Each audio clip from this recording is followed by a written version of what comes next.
Olá, dando continuidade ao mini curso sobre elaboração de artigos a partir da 7ª edição do manual da APA, vamos entrar agora na parte mais relacionada à parte de formatação do trabalho e dos elementos do trabalho. Essa parte eu vou destacar principalmente as mudanças em relação à 6ª edição, né? Então, as primeiras grandes mudanças, elas estão relacionadas às tabelas, né? Mas não foram mudanças muito grandes, são apenas questões relativas à localização de títulos e legendas. Então, as tabelas no manual da APA, elas têm uma função informativa. Então, a tabela ela é uma síntese de resultados quantitativos e os quadros são sínteses de resultados qualitativos. Tá? Tanto as tabelas quanto os outros elementos, como gráficos ou quadros comparativos, fluxogramas, esquemas, eles não devem repetir informações do texto. Eles devem ser utilizados como uma forma de melhor visualização das informações. Então, o grande objetivo é que a gente tenha uma forma mais visual e intuitiva de compreensão daquele resumo de dados, né? Então, diferentemente de outras normas, né, que utilizam títulos específicos, no manual da APA, da APA, né, tabelas são essas sínteses e todos os outros elementos nós chamamos de figuras. Então, gráficos são nomeados como figuras, diagramas, esquemas, fotografias, todos entram como figuras. Então, o título de tabela vem tabela 1, 2, e aí vem o nome da tabela, o título da tabela. Se é um gráfico, figura 1, gráfico de dispersão. Figura 2, fotografia da área de observação. Então, tabela é tabela, todo o restante é figura. Tá joia? Inclusive os quadros, né? Que nós utilizamos. Então, e uma grande discussão é quando é tabela e quando é quadro. Normalmente, as tabelas elas têm um elemento numérico, enquanto os quadros eles são mais no sentido de dados textuais. Então, essa é a grande ideia que se tem por trás disso. Existe também uma questão importante com relação aos gráficos e adequação dos gráficos. Não é alvo desse mini curso, entretanto, é importante verificar antes a adequação do elemento que você está utilizando para representar seus resultados. Por exemplo, os gráficos de pizza, eles não podem ser utilizados quando eles são utilizados para representação de proporções, porcentagens e tal. Nós não podemos utilizá-los quando a soma das porcentagens excede 100%. Por exemplo, quando estamos colocando, queremos demonstrar resultados de escolhas, que a pessoa pode escolher mais de uma opção no questionário. Então, 30% das pessoas preferem ir ao cinema, 40% preferem ir ao teatro, e 50% preferem o teatro e o cinema. Então, a soma dá mais de 100%, então não pode ser colocado num gráfico de pizza. Para isso, a gente tem que utilizar um histograma. Então, essa questão da adequação do elemento gráfico, do tipo de gráfico para o tipo de dado é muito importante. Então, os diagramas, eles são utilizados para ilustrar procedimentos. Então, fluxo de ações, como por exemplo, um estudo de revisão sistemática, eu posso utilizar um fluxograma, né, um diagrama para demonstrar os passos que foram utilizados nessa pesquisa. Fotografias são muito utilizadas em estudos observacionais, ou estudos onde o elemento visual ele é representativo, então o uso desses elementos ele deve se restringir àquelas fotografias que são relevantes para o estudo em questão. Então, se não são estritamente necessárias ou apenas ilustrações para deixar o texto mais esteticamente amistoso, não é recomendável. Nós precisamos usar figuras, fotografias que sejam importantes para aquilo. Então, por exemplo, eu estou trabalhando com técnicas de desenho, né? Então, ali sim é importante você apresentar um desenho que foi produzido por uma criança numa sessão de atendimento e tal. Então, caso não tenha necessidade, ou que a fotografia, ou desenho, ou esquema, que ele consiga sintetizar algo que seria muito trabalhoso de se descrever. Então, por exemplo, vamos fazer foi feito um estudo observacional num contexto natural. Às vezes é importante que se ilustre quais as características relevantes desse ambiente que foi estudado, onde o estudo foi conduzido, né? Então é importante esse tipo de questão.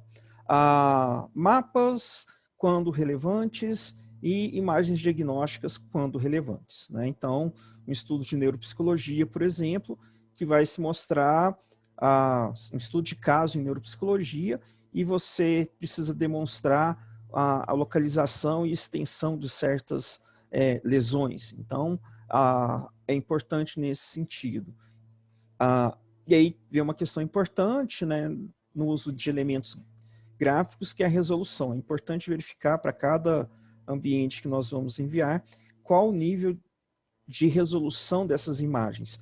Normalmente, o nível mínimo de resolução são 300 dpi. Então, mas é sempre bom verificar.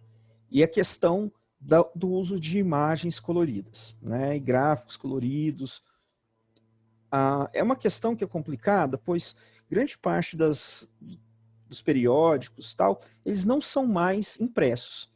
E antigamente nós tínhamos uma restrição muito grande em relação ao uso de cores nesses elementos, por conta do preço da impressão. Entretanto, grande parte dos periódicos não são mais impressos, são online.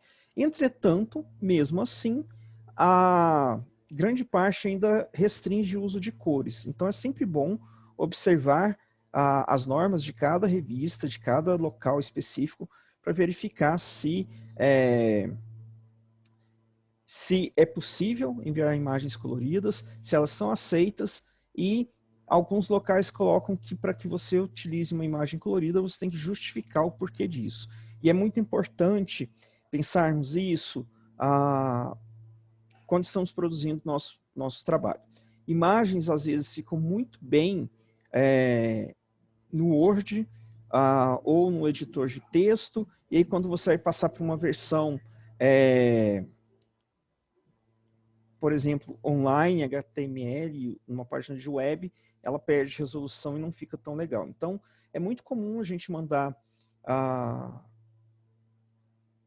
imagem com uma resolução que a gente acha que ficou bem legal, e quando ela sai publicada, passou pela editoração, todo esse processo da preparação da publicação, a resolução fica bem ruim.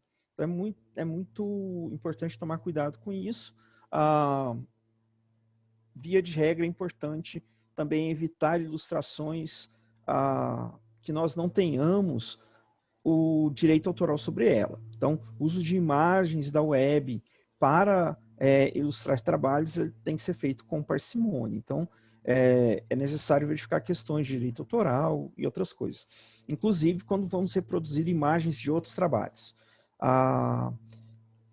Não é só a questão de citar a fonte, mas também de pedir autorização, na maioria das vezes, para o uso de imagens. Então, isso é muito importante a gente ter em mente. Como eu já havia falado, né, os elementos, as tabelas e figuras não devem repetir informações do texto. Então, normalmente eu coloco por exemplo, um fluxo bem completo de uma revisão sistemática e explico alguns pontos desse fluxo no texto, mas eu não repito o fluxo, né? Então, é isso que é importante de ser frisado. Verificar sempre as regras de cada revista, né, como já foi dito. Número de figuras e tabelas depende de periódico. Tem locais que restringem entre 2 até outros locais que não tem restrição. Mesma coisa, uso de cores, uso de imagens de terceiros, né? A forma de submissão, então é preciso verificar se a submissão será a imagem dentro do arquivo de texto ou em separado e você indicando isso no arquivo de texto. É bom sempre ter uma noção de como ficará na versão final, né? Especificações técnicas, formato, resolução, vetorização. Alguns locais exigem que a imagem seja vetorizada e para isso, às vezes, a gente precisa de recursos um pouco mais profissionais para elaboração de imagens. Eu costumo dizer que no processo de escrita científica a gente acaba também desenvolvendo outras habilidades, como aprender a converter tabelas em imagens ou utilizar uma série de outros recursos. Normalmente a gente utiliza 4, 5 programas diferentes para redigir um manuscrito, né? Entre editoração de imagem e outras coisas. Então, uma tabela e figura de acordo com o manual, né? Essa é uma tabela de características sociodemográficas, né? Então, é uma das tabelas que está como exemplo no manual. Então, nós temos o título da tabela, ele vem normal, tá? Então, eu escrevo tabela 1, o título tem que ser informativo, então, mesmo que eu não esteja lendo o texto todo, quando eu pego a tabela, eu tenho que ser capaz de compreender o que aquela tabela traz de informação. Então, ali nós temos características sociodemográficas dos participantes da linha de base. Basicamente, resumindo toda a informação ali. E eles trazem todas as características sociodemográficas da amostra nessa tabela. É muito mais simples de fazer dessa forma do que escrevendo, né? Então, eles colocam as questões de gênero, estado civil, se tem filhos, quantas pessoas coabitam no mesmo ambiente, né? Uma coisa importante a se observar é a organização das linhas. Então, em cima nós colocamos a primeira linha, ela traz os títulos de cada coluna e não tem elementos, não existem linhas separando as colunas e sempre, se vamos usar a tabela com separação, por exemplo, usar a última coluna como exemplo, né, a amostra completa, né, N, que é a quantidade de participantes, né, daquele subgrupo, e o percentual. Então, nós colocamos separado depois com uma linha. Então, só se usa linhas na tabela. A primeira linha, linhas, se necessário, para dividir as colunas em subcolunas, e uma linha antes de começar os dados. Depois, eu coloco a última linha, trazendo o fechamento da tabela. É possível configurar, por exemplo, programas estatísticos como o SPSS, o EMOS, o próprio R, para que ele já traga o output, né, no formato da APA. É possível fazer isso para BNT, para qualquer norma, não é tão complicado assim, são poucas alterações que precisam ser feitas em relação à configuração das tabelas, né? Então, é possível que você já não tenha ter esse trabalho manualmente de editoração. Então, eu coloco todas as informações necessárias aqui. Se eu for dividir uma variável em outras duas, por exemplo, gênero, feminino e masculino, eu tenho que eu dou um espaço, né, um pequeno recuo abaixo da categoria principal e por aí vai. Esse é um detalhe importante nas tabelas, que toda vez esse recuo ele indica que ainda está dentro dessa grande categoria. Uma coisa importante,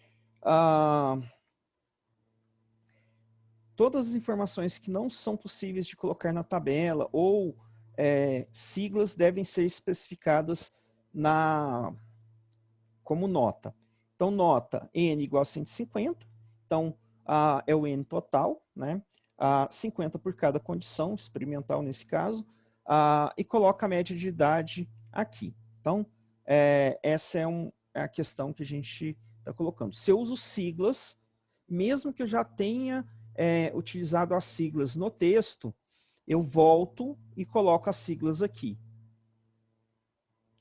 Então,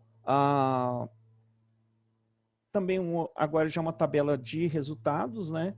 Então, mesma coisa, o título em fonte normal. A tabela 2, resultado, o título da tabela nós colocamos em itálico. A mesma separação entre as informações, né, das colunas. E uma questão importante.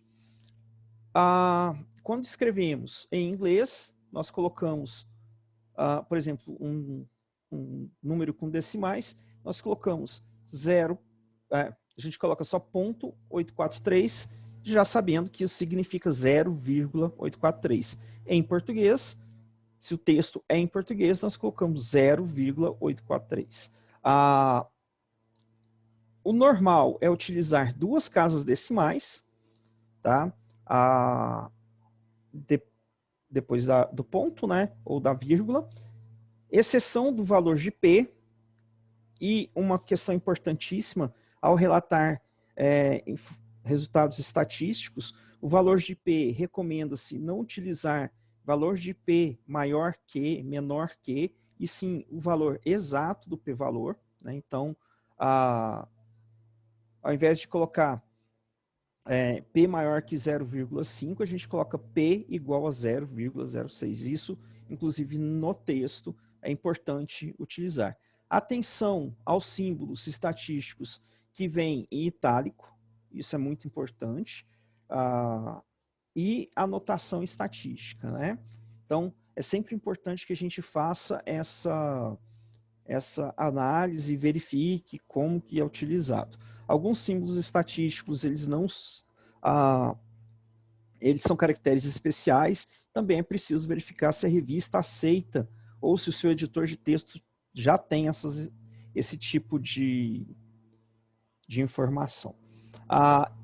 E nota embaixo, né, que ela explica como que esses resultados foram encontrados. Então, por exemplo, no teste T, né, que é para verificar a diferença de média entre as amostras, entre os grupos, eles colocam o detalhe que o teste T foi feito assumindo variâncias desiguais. Então, o detalhamento das informações da tabela é importante. Siglas que são já de domínio comum, por exemplo, M, que é mean, né, média, SD, que é Standard Deviation, que é o desvio padrão, em português seria M, e também DP, desvio padrão. Essas não têm a necessidade de fazer explicação. Mas, se aqui, por exemplo, a gente tivesse nomes de instrumentos, né? Então, por exemplo, escala Beck de ideação suicida, a gente pode colocar a sigla aqui, mas embaixo na nota a gente coloca a explicação do que é. As tabelas, né, com informações qualitativas, elas são tabelas quando elas trazem algum tipo de dado numérico. Sem o dado numérico, nós mantemos como quadro, nomeamos como quadro. Então, aqui, por exemplo, é uma forma, como eu tinha falado no módulo anterior, de demonstração de resultados de investigações qualitativas, utilizando esse recurso de mais conciso do que ficar fazendo durante o texto, inserindo as falas dos participantes como citações. Nota: quando inserimos no texto as falas dos participantes, nós fazemos da mesma forma que fazemos citações diretas. Tá? Então, aqui, eles colocam, provavelmente, se fôssemos pensar em termos de análise de conteúdo, né? Aqui seriam as categorias, na primeira coluna, e os exemplos das falas dos participantes e a frequência que foi identificada desse tipo de fala. Se não tivesse essa coluna de frequência, nós chamaríamos só de quadro. Tá? Então, essa é a questão aqui.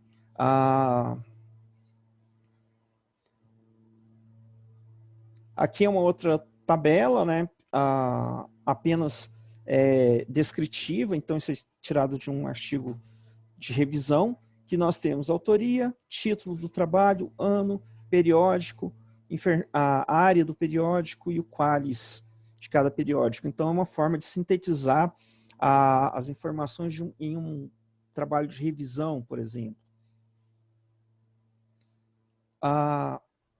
As figuras, né, os gráficos, como eu disse, eles devem ser informativos. Então, é preciso ponderar se a quantidade de informação naquele gráfico ele vai permitir o discernimento das informações.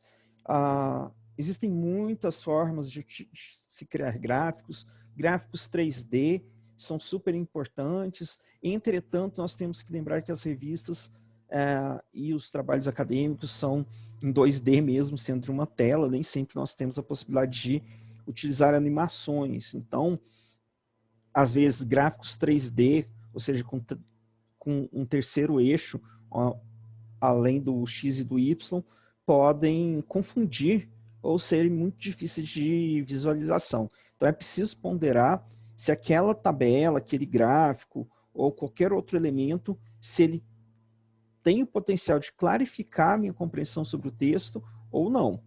Então, não existe uma questão, por exemplo, no local que deve ficar a legenda num gráfico. Nós temos que tomar cuidado em gráficos que não estamos utilizando cor, que seja possível identificar as categorias a partir da legenda, a partir das variações de cinza.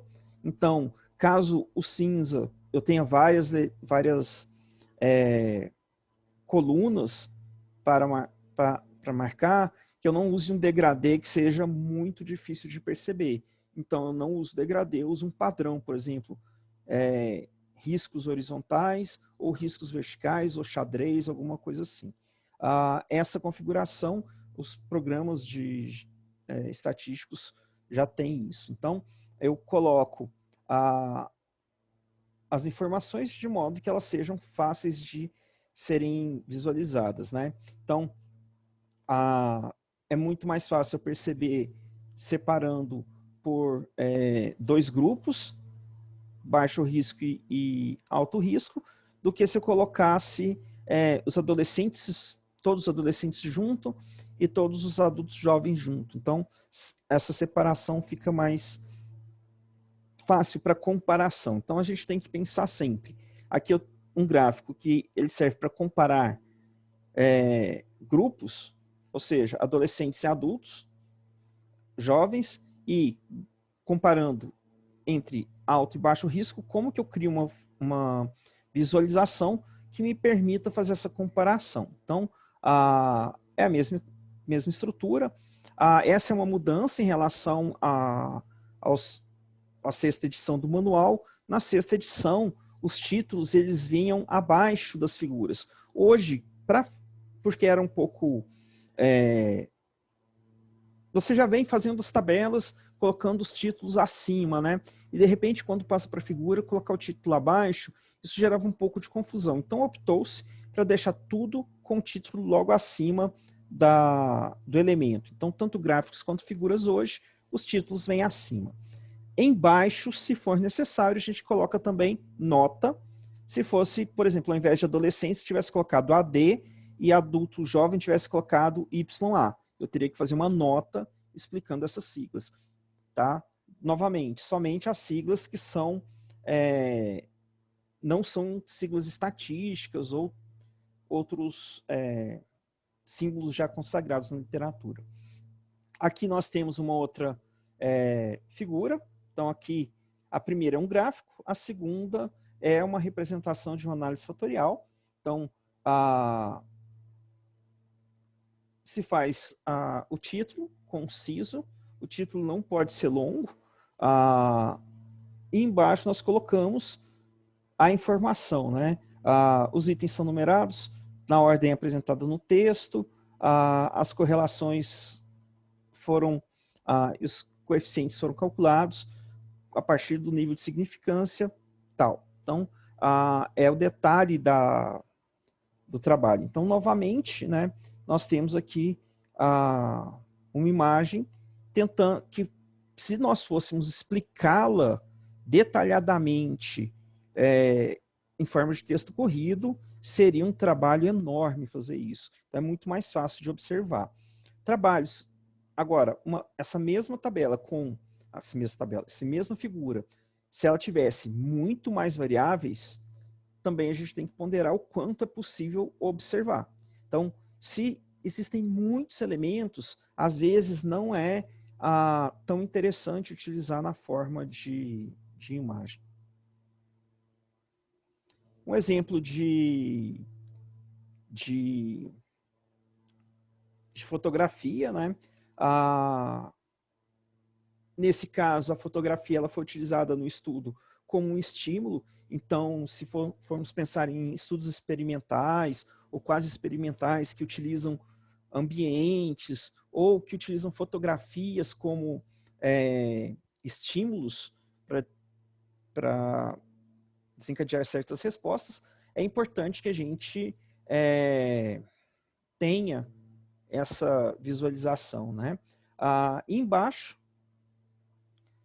é colocado uma explicação sobre essa organização, né? Então, é sempre importante ponderar o quanto é necessário ou não utilizar isso. Então,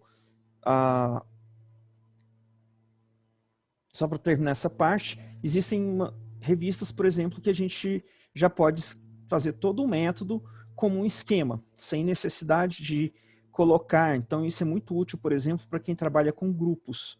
Então, grupos experimentais. Então, faço diagramas explicando todo o método sem a necessidade de texto. Inclusive, algumas revistas já colocam o diagrama como parte do resumo, quando o diagrama representa o método. Então, o uso de imagens, quando bem utilizado, ele traz uma compreensão muito melhor para o texto, a mesma coisa as tabelas e as figuras. Então, uma síntese dessa parte. Então, sempre é necessário observar se a resolução vai ser adequada. Tabelas muito grandes, elas são problemáticas. Então, uma coisa importante, se uma tabela ela excede, ou um quadro excede para a próxima página, nós colocamos novamente a linha informativa. Então, por exemplo, essa é uma tabela que excede uma página, a continuação dela tem que novamente começar. Aqui em cima eu coloco artigos selecionados por autoria, periódico, ano e classificação do Qualiscaps, continuação, e coloco novamente essa linha de cabeçalho. Então, é necessário que isso ocorra. Então, se uma tabela ela continua na outra página, eu tenho que reiniciar com essa informação.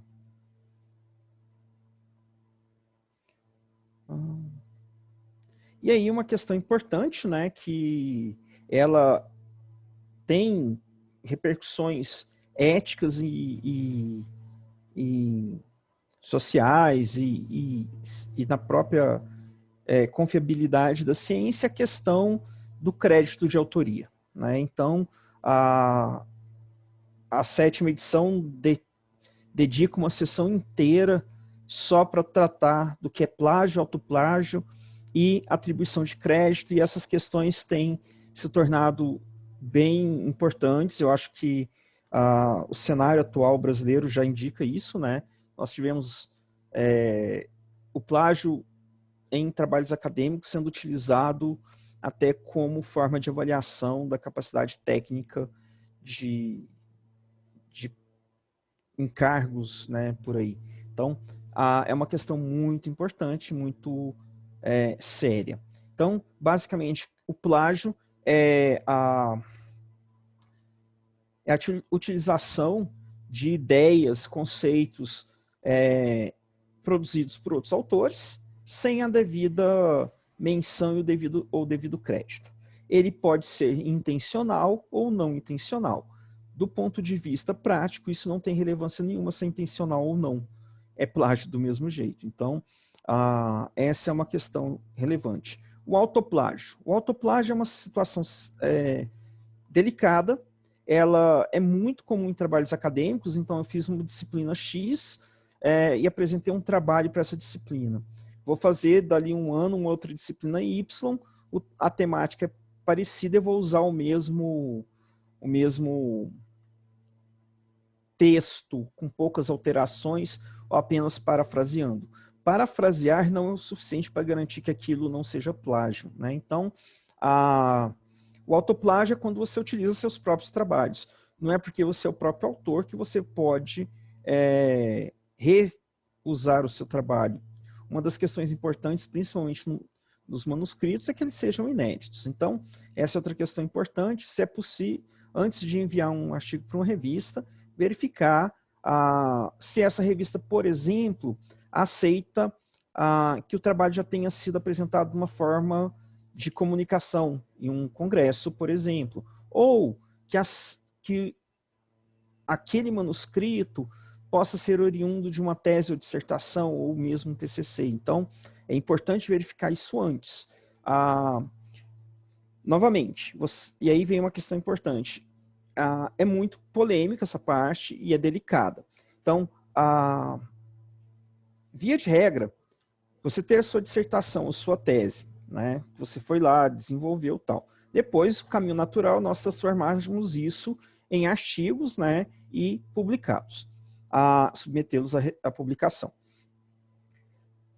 Não é autoplágio nesse caso, porque são meios de comunicação diferentes. O autoplágio a gente está falando de trabalhos que são na mesma modalidade. E aí tem uma outra questão importante que é relacionada à autocitação, e que só isso daria um outro curso completo sobre essa polêmica.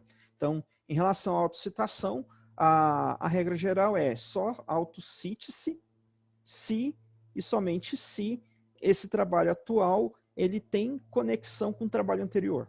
Então,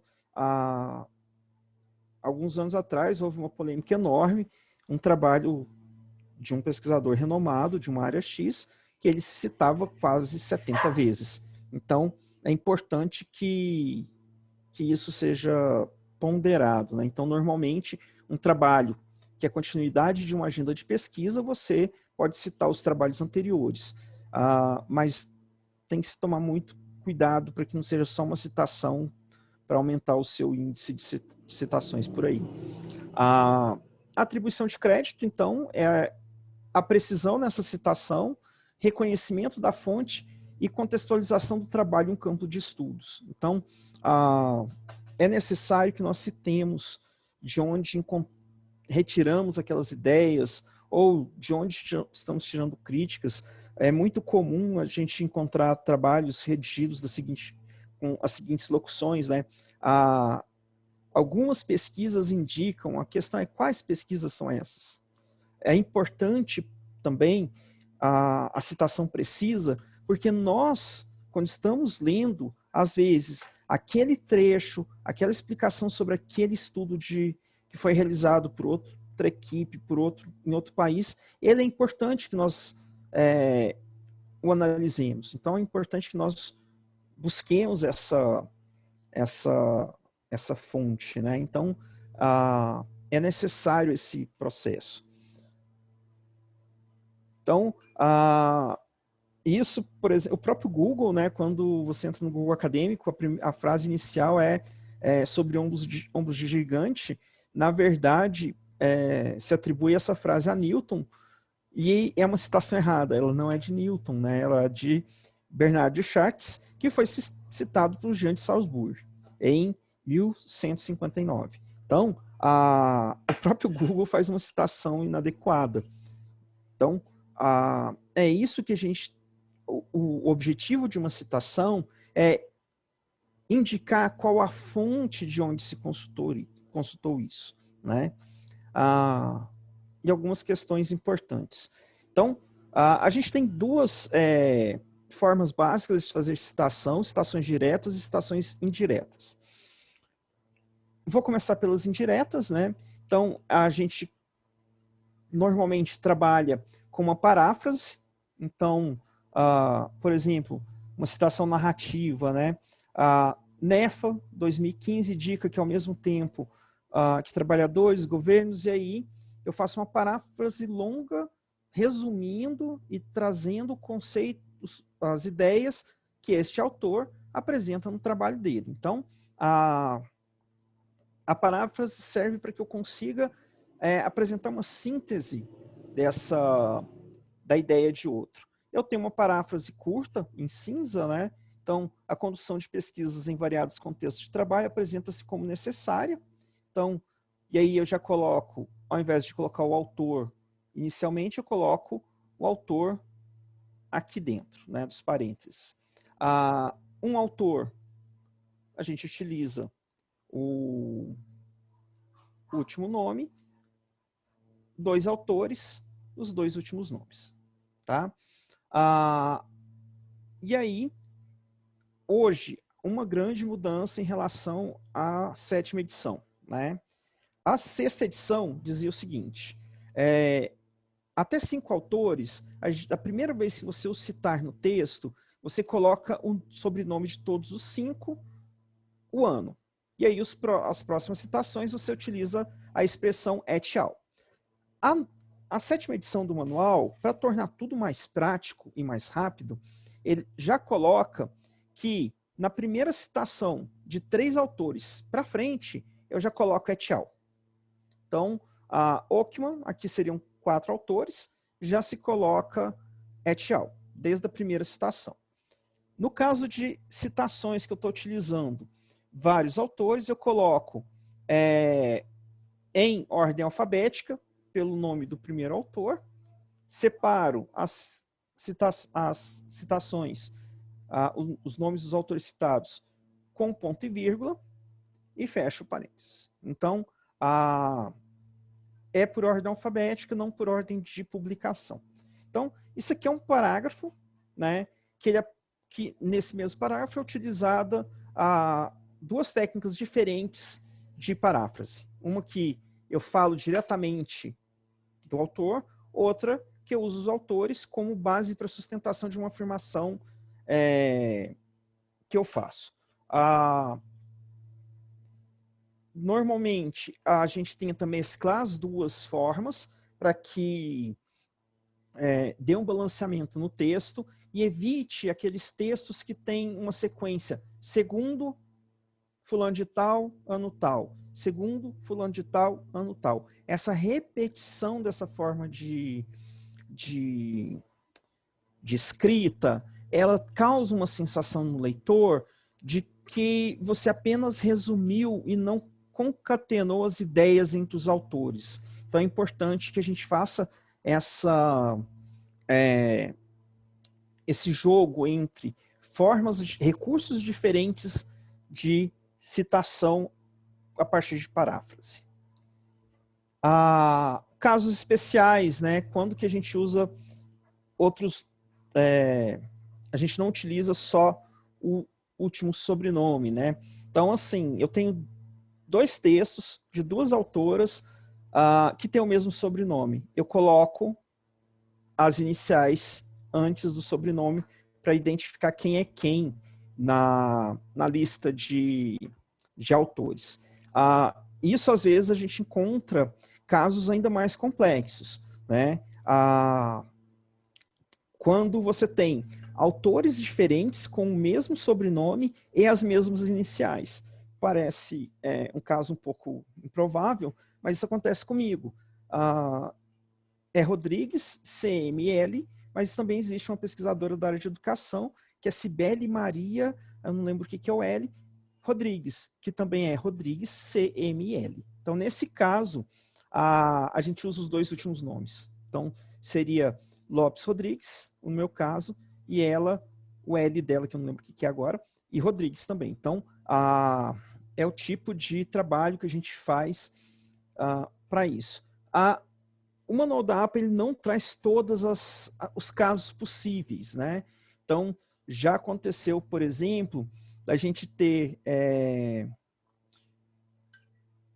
do mesmo autor, trabalhos diferentes, com o primeiro autor é o mesmo, e o segundo autor é o mesmo, o terceiro autor é o mesmo, mas o quarto autor é diferente, são 2 artigos do mesmo ano, né? Então, existem uma série de casos omissos que a gente tem que pensar. Mesmo porque é impossível você fazer um manual pensando em todos os casos, né? Então, se eu estou utilizando o que não mudou, né? Citações do mesmo autor do mesmo ano. Então, seria Gimenez 2015A, Gimenez 2015B. C, D, às vezes você tem um artigo que é publicado em 4 partes em um periódico, né? E aí você vai citar essas 4 partes, utiliza essas 4 partes, então você coloca A, B, C, D e quantas houver. Ou então, por exemplo, se a gente for escrever alguma coisa, utilizando os documentos da OMS sobre a pandemia. Vai ser Organização Mundial de Saúde, OMS 2020, A, B, C, D, F, G e por aí vai. Então, mas também é necessário que a gente tenha, que a gente julgue o quanto é pertinente usar todas as referências da mesma autoria, né? Então, às vezes, você utilizar o artigo mais, o trabalho, o primeiro, que é o que inicia aquela ideia daquele autor, ou conjunto de autores, e o último que traz a última versão desse pensamento, seja mais interessante do que utilizar todos. Então é importante pensar isso. Uma das funções também das citações, das referências, é que a gente demonstre o nosso domínio sobre aquele conteúdo. E o domínio sobre o conteúdo, ele implica na necessidade de se ter uma visão global sobre literatura. Tá? Então, isso é muito importante. E aí, aqui também é importante, né, eu já tinha falado isso no módulo anterior, nesses 2 casos aqui, são 2 autoras. Né? Então, eu teria que colocar, se eu vou fazer uma citação naquele estilo de paráfrase, que eu falo, segundo Pereira 2017, e eu faço a síntese e tal. Vou continuar o parágrafo. Ainda segundo a autora, então é importante que eu use a flexão de gênero adequada para me referir a autores e autoras. Então, isso é uma questão importante e denota a preocupação e o respeito com o trabalho alheio. Então, é muito importante isso. Existe uma discussão sobre a recência das referências. Então, alguns periódicos já colocam isso bem definido, que pelo menos 50, 40 ou 60 ou até mais por cento das suas referências tenham menos de 5 anos. Então é importante que a gente veja esse tipo de questão e se adequa a ela. As citações literais ou citações diretas, né? As citações diretas e literais, elas devem ser utilizadas somente quando aquilo vai trazer algum nível de precisão que aquele autor que você está citando atingiu e que a gente, parafraseando, pode acabar perdendo a qualidade daquilo, ou caso queiramos colocar algo que seja impactante como recurso estilístico mesmo, né? Aqui a gente tem um trecho quando a citação é literal, com menos de 40 palavras, como apontado por Oliveira et al., diferenças entre a APA e a BNT. O manual da APA é por quantidade de palavras, na ABNT é por linhas. Então, aqui, com mais de 40 palavras, a gente precisa, a gente faz de um jeito, com menos de 40 a gente utiliza de outro jeito. Aqui, como apontado por Oliveira et al., mulheres negras universitárias de IES públicas e privadas, entrevistadas quanto à dinâmica de prazer e sofrimento do trabalho de estudar, destacam sexismo e racismo como violências presentes, indicando, aí aqui começa a citação direta, a consubstancialidade de gênero, raça e classe, reafirmando a impossibilidade de análise separada dessas questões. Eu mesclo aqui um trecho com a paráfrase e finalizo com um trecho com a escrita literal. Então, isso aqui é uma cópia com menos de 40 palavras do texto de Oliveira et al. Então, as autoras são citadas, no caso, são 3 autoras, então é et al., o ano e a página de onde eu retirei. Se a citação que eu estou utilizando pega mais de uma página, eu coloco 118, traço até a página final da citação que eu retirei. Quando eu começo, uma questão importante sobre paginação. Artigos que são publicados em revistas no formato online, algumas estão colocando já, não tem mais o número de página, utiliza paginação eletrônica, então vem por E e uma sequência de números. Então, a gente coloca o número do parágrafo. Então, a gente coloca 4º parágrafo, 15º parágrafo. E aqui, uma citação de mais de 40 palavras. Então, lembrando, a gente conta todas as palavras, inclusive os artigos, preposições e tal. Então, eu começo com uma paráfrase e, para exemplificar o que está sendo dito, eu utilizo uma citação direta, colocando, né, sobrenome, ano e a página. Tá?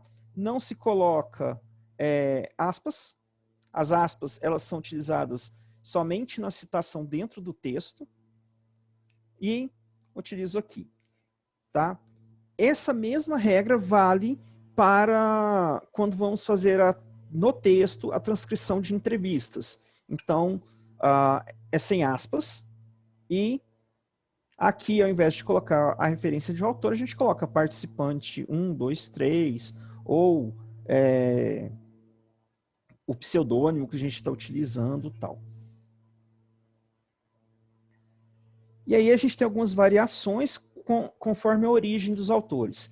Então, autores de origem hispânica, nós não usamos só o último sobrenome. Tá? Então, Luiz Fernando Gonzalez Rey, a gente utiliza Gonzalez Rey, quando a gente vai citá-lo no texto falando segundo Gonzalez Rey, 2015.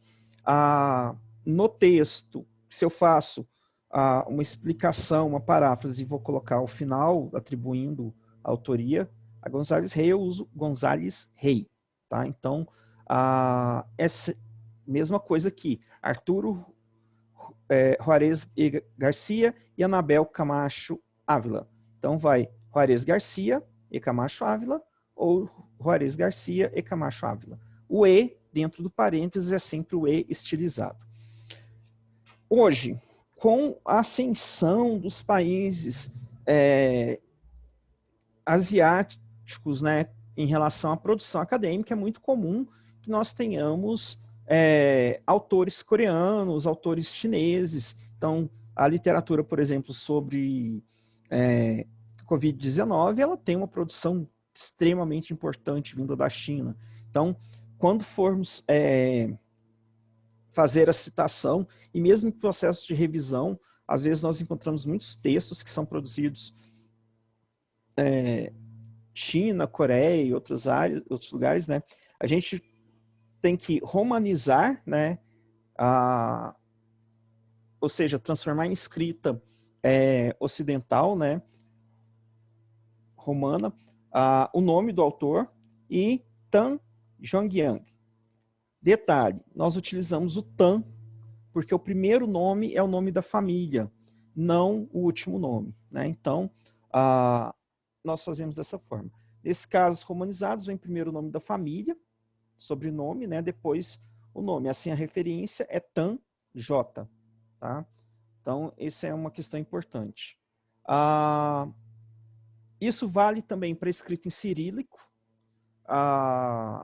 ou outras línguas não romanas. Então, é importante isso. Então, autores árabes, autores russos. Então, a gente precisa fazer esse trabalho. E depois eu mostro como que é feita a citação disso, né? Na lista de referências, aliás. Então, formas alternativas, né? Às vezes eu posso utilizar eu começo a falar de um assunto e preciso indicar que o leitor procure mais informação sobre aquilo. Então, eu posso fazer, por exemplo, ver o nome do autor, 2016, para mais detalhes.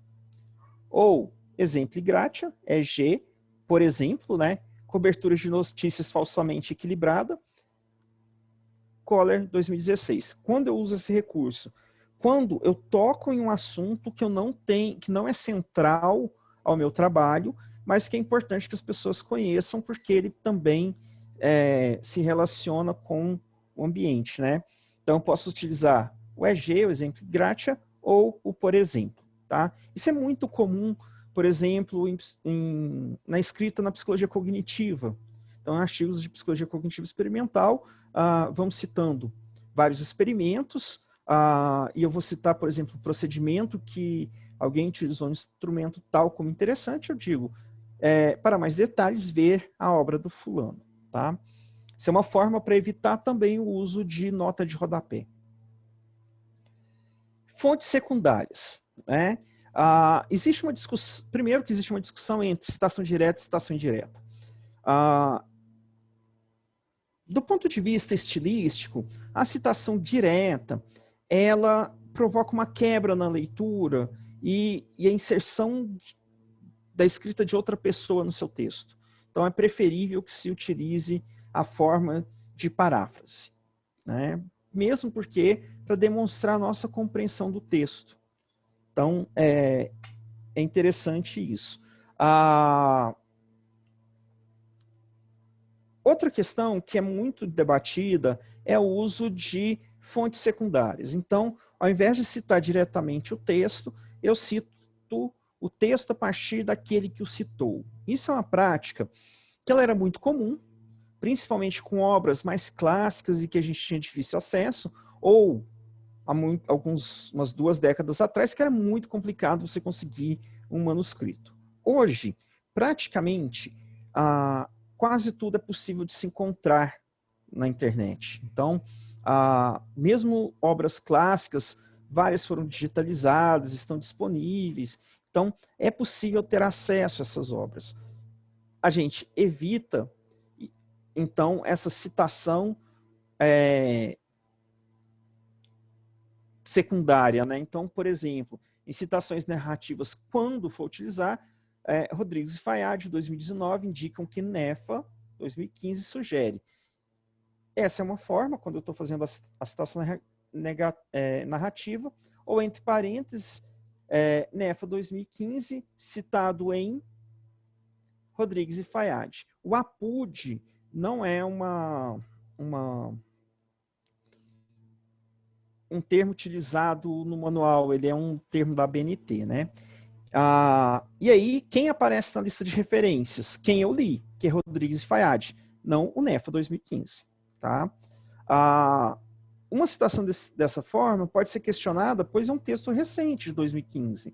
Então, é importante que a gente tenha essa noção. Barreiras idiomáticas.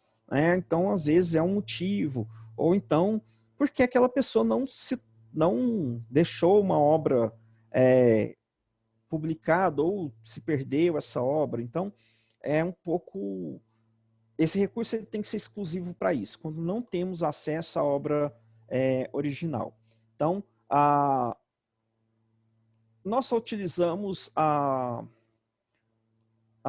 fonte secundária quando da impossibilidade de usar a fonte primária, o autor, né, original, ou autores originais. Isso fica muito difícil. Eu coloquei aqui do lado uma imagenzinha que vale mais que 1000 palavras, né? Então, existem outras formas. Eu não posso utilizar como justificativa que aquele texto é pago, por exemplo. Então, é o tipo de questão que ela...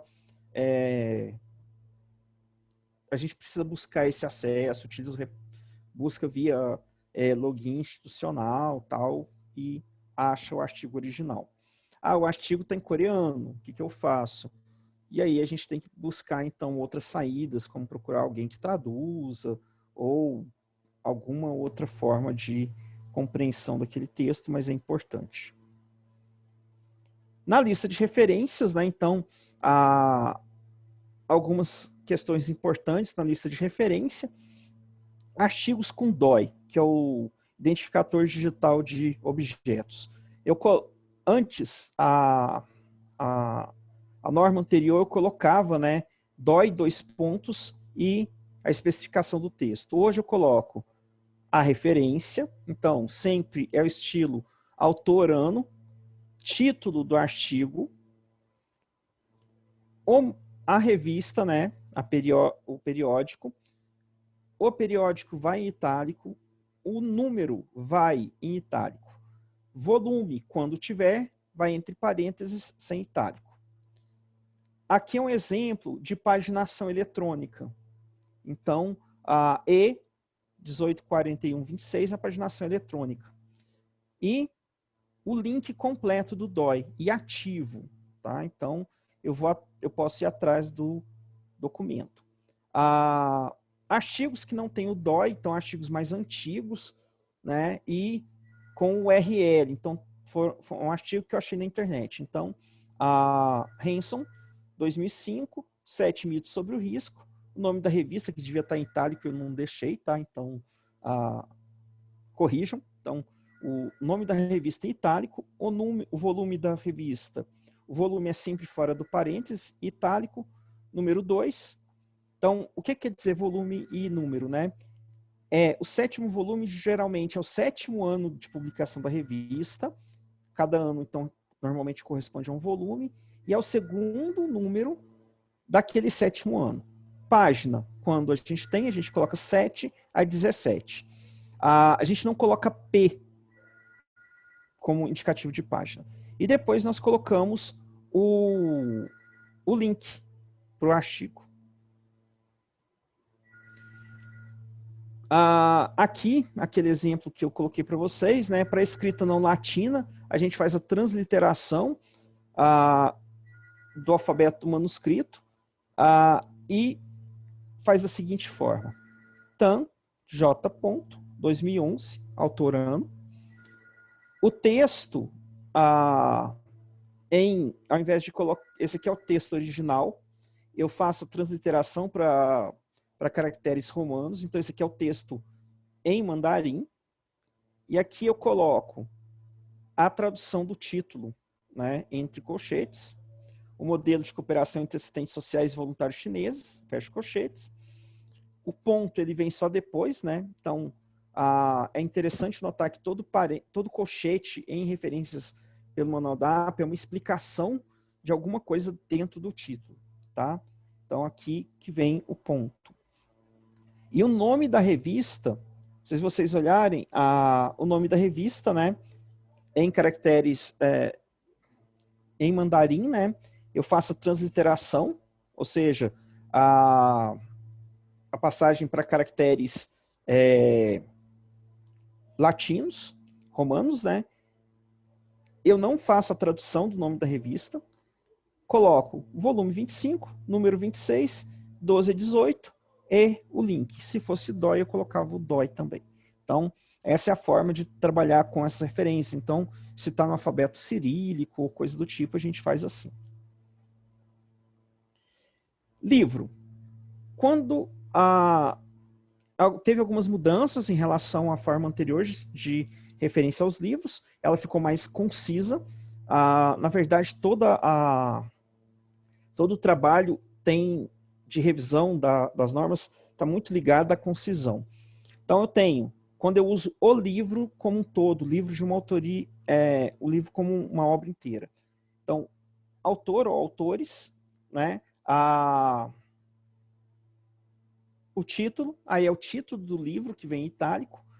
Antigamente a gente colocava a cidade, então seria, por exemplo, Nova York, Springer Nature. A gente não faz mais isso, então não se coloca mais a cidade. Então, um exemplo comum em psicologia, né? Porto Alegre, Archimedes, ou Petrópolis, Vozes, São Paulo, Pearson. A gente não faz mais isso, a gente só coloca a editora. O motivo, grande parte das editoras não estão mais localizadas em uma única cidade. Então, você precisaria ficar pegando a ficha catalográfica do livro para saber onde ele foi impresso. Então, principalmente das grandes editoras, Springer, Elsevier, vocês têm escritórios no mundo inteiro, então às vezes fica até difícil descobrir de onde é. Então a gente só coloca isso. E livros mais atuais, eles têm o número do DOI e a gente coloca da mesma forma. Livros sem o DOI, né, lembrando, né, o identificador digital de objeto, é só nome do autor, ano, título em itálico e a editora. Então, muito mais simples e direto.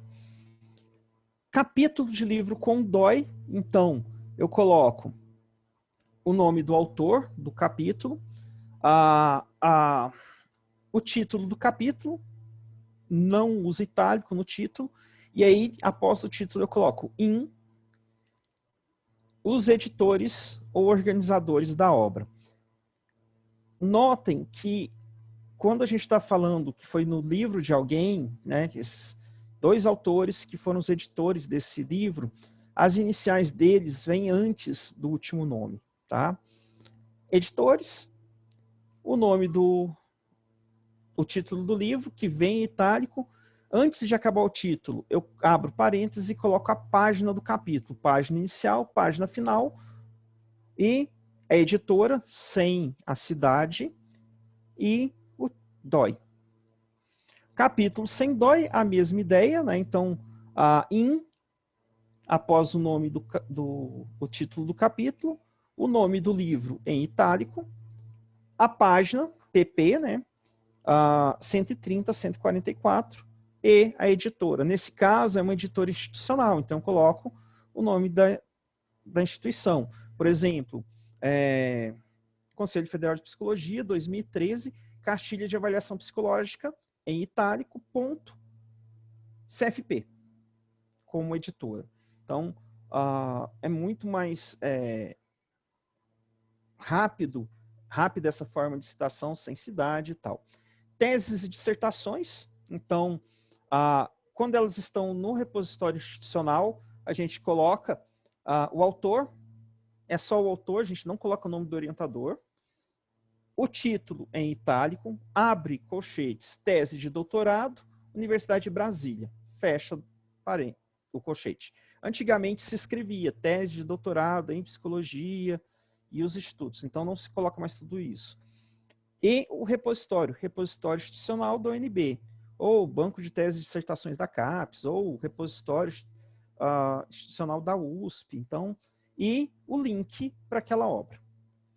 Quando a obra não foi publicada, então ela não está disponível no repositório, ou porque é antiga e não se usava, ou o próprio autor ou autora decidiu não disponibilizar para publicação, a mesma coisa, a diferença só que a gente coloca tese de doutorado não publicada e a universidade. Tá? Autor institucional, quando é um organismo, né, um órgão, uma instituição, é o nome completo da instituição. Se a instituição tem nome em português, por exemplo, a OIT, Organização Internacional do Trabalho, a Organização Mundial de Saúde, a gente usa em português, se o artigo está em português. Então, a gente coloca o nome da instituição, o ano, o título da obra em itálico e já direto o link, né? Que é um documento institucional. Antigamente, a gente teria que colocar Genebra, 2 pontos, então não precisa mais. Uma publicação que está no site institucional, então, Organização Mundial de Saúde, 2018, março, às vezes a gente não tem data, mas tem de quando saiu, né? O nome daquela notícia ou daquele texto que está na página e o link. Página da web, então essa é uma das inovações, né, das questões mais novas da APA. Quando a gente tem a autoria identificada, a gente coloca o nome do autor, então, por exemplo, reportagens, que tem o nome de quem escreveu, a gente coloca, e aí a gente coloca ano e a data, né, dezembro 29, e o nome da matéria, e o nome do site vai em itálico e o link para o site. No caso de autor, o site, eu retirei do site, mas não tem o nome do autor, eu coloco então a instituição. Em português a gente coloca SD, quando a gente não tem a data de publicação, o título e o link.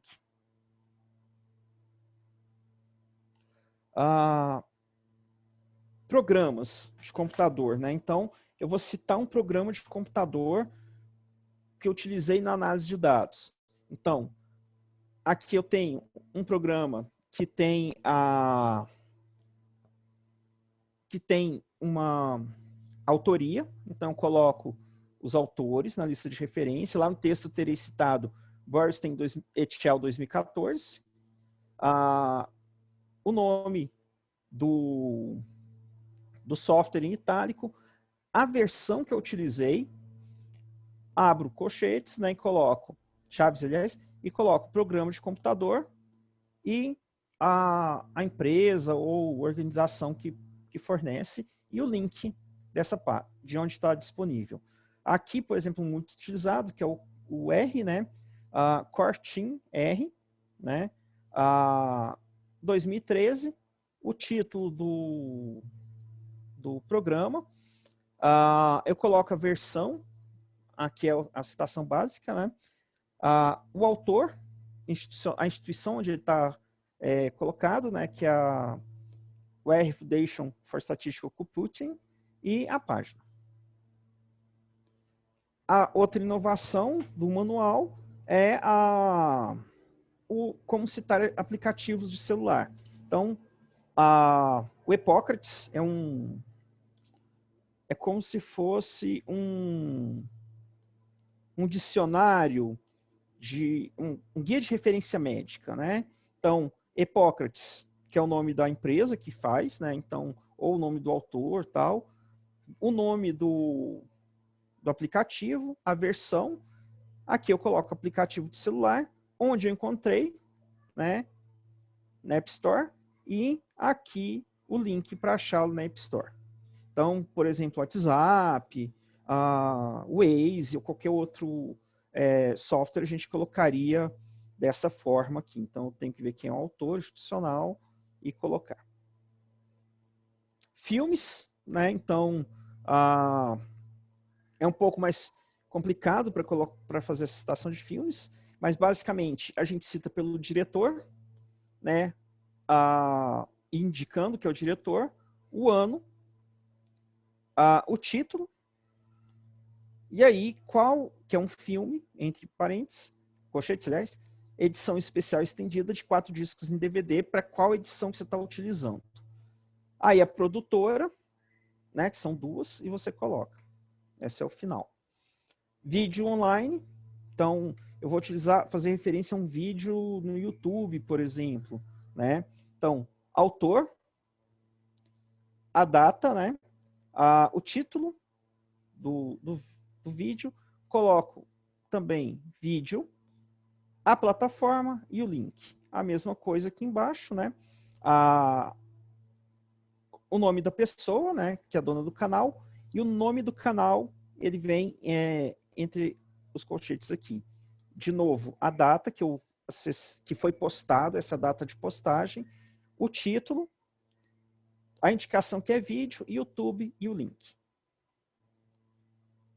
Música também, isso deu uma simplificada nessa versão do manual. Então, se é uma música, eu coloco o nome da cantora, no caso, não tem os outros detalhes, porque a gente está usando o nome artístico, né? O título da música, a indicação que é música, o álbum e a editora, no caso, produtora, né? Se eu vou falar o álbum como um todo, eu utilizo essa forma e coloco o álbum. As referências que eu utilizei são essas, né? O manual da APA e o site. Tem um site super interessante que é o APA Style, que ele tem um resumo de todas essas normas e um guia. O grande cuidado que a gente tem que ter é pensar que não se fixar só na norma, mas que elas atendem a uma lógica de construção do conhecimento. Então, quando eu me atento ao JARS, ele está me dando aquele guidelines, né, da escrita, ele nos leva a uma compreensão de uma sequência lógica que um artigo deve ter. Quando eu falo da linguagem, ele está me colocando também alguns valores que têm que ser mantidos na pesquisa. E quando eu estou ali fazendo as referências, eu estou atribuindo a autoria a quem de direito, eu estou fazendo reconhecimento sobre onde eu me baseei para a criação daquele processo, qual o processo meu de construção daquele conhecimento que eu estou apresentando, né? Então é necessário se perceber que o manual ele traz algumas questões muito mais importantes do que só as referências. As referências é fácil, você consulta, se você jogar como citar jogo de videogame, a APA vai aparecer no Google. Isso é importante, mas não é o cerne da questão. O cerne da questão na escrita científica, a partir desse manual, é compreender a lógica que é apresentada na construção da argumentação. Então, eu apresento o tema, eu mostro detalhadamente como eu construí aquela pesquisa, eu apresento os meus resultados, eu discuto os meus resultados à luz do referencial que eu usei na construção do meu estudo e, ao final, eu entrego a lista de referências que não é só uma questão formal, mas eu estou demonstrando qual a linhagem, qual o caminho que eu segui na construção desse conhecimento. Então, isso é muito importante. Então, aqueles pontos que tem no JARS, no finalzinho, das limitações e das contribuições futuras, ele é extremamente importante no trabalho. Então, todas as outras questões a gente vai aprimorando com o tempo e com a escrita. E com as revisões. O papel dos revisores, dos avaliadores, é super importante, porque eles nos apontam isso. Então, onde estão as fragilidades e onde está o valor do nosso trabalho. Então, é importante que se utilize o manual não somente na questão das normas de referência e citação, mas a lógica que está por trás. A lógica por trás de uma lista de referências é de atribuição de crédito a quem de direito, e evitando que nós construamos nós possamos assumir crédito por algo que não é nosso. Então, é muito nesse sentido. Então, eu recomendo a leitura do manual, ainda não tem a versão em português, né? E que acessem o site da AppStyle para conseguir compreender bem esses detalhezinhos. Eles tem bem esmiuçado os grandes pontos. Não tem todo o conteúdo do manual, mas já auxilia bastante. O objetivo dessa apresentação, né, é fazer um panorama geral, principalmente as mudanças atuais e a lógica por trás dos JARs. Então, queria agradecer a SBP pelo convite e, caso tenha alguma dúvida, alguma questão, os contatos estão abertos para que possam entrar em contato. Obrigado e até a próxima.